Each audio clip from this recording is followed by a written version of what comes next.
Friends, ఇవేళ పెరుగు పచ్చడి చేస్తున్నాను ఫ్రెండ్స్. చేయడానికి కడాయిని పెట్టుకొని ఆయిల్ వేసిస్తున్నాను. పువ్వు పెట్టేద్దామండి.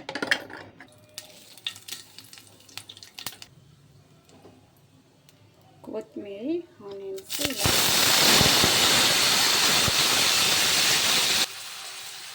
తగినంత ఉప్పు, పసుపు, పచ్చిమిర్చి పేస్ట్ మనం ఎంత తింటే కారం అంతా వేసుకున్నాం. వేసేసి ఇలా కలుపుకోవడమే.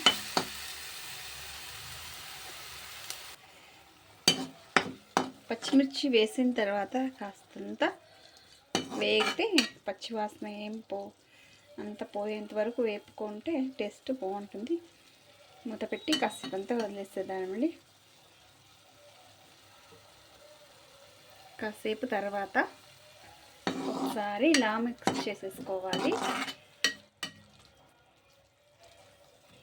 మంట ఆర్పిన తర్వాతనే పెరుగు వేసుకుంటే టేస్ట్ బాగుంటుంది. మంట ఉన్నప్పుడే వేసుకోకూడదు, పెరుగు టేస్ట్ తప్పిపోతుంది. పెరుగుని వేసేద్దామండి.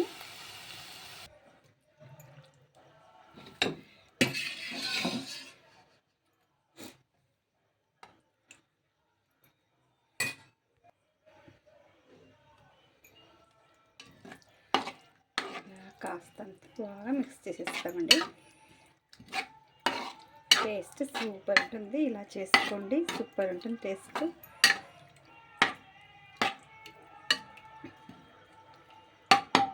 పెరుగు ఎక్కువ ఉన్నప్పుడు ఇలాగ చేసుకొని తినడమే సూపర్ టేస్ట్ ఉంటుంది.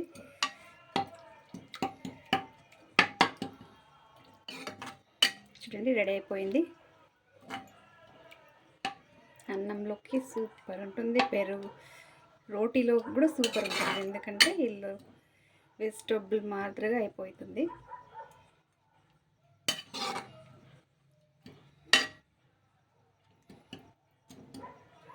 చూడండి ఎలా రెడీ అయిపోయిందో. చూడండి, సూపర్ వచ్చింది. టేస్ట్ కూడా అంతే సూపర్ ఉంటుంది. బాయ్ ఫ్రెండ్స్, మీరు ట్రై చేయండి. మీకు ఎలా వచ్చిందో చెప్పండి.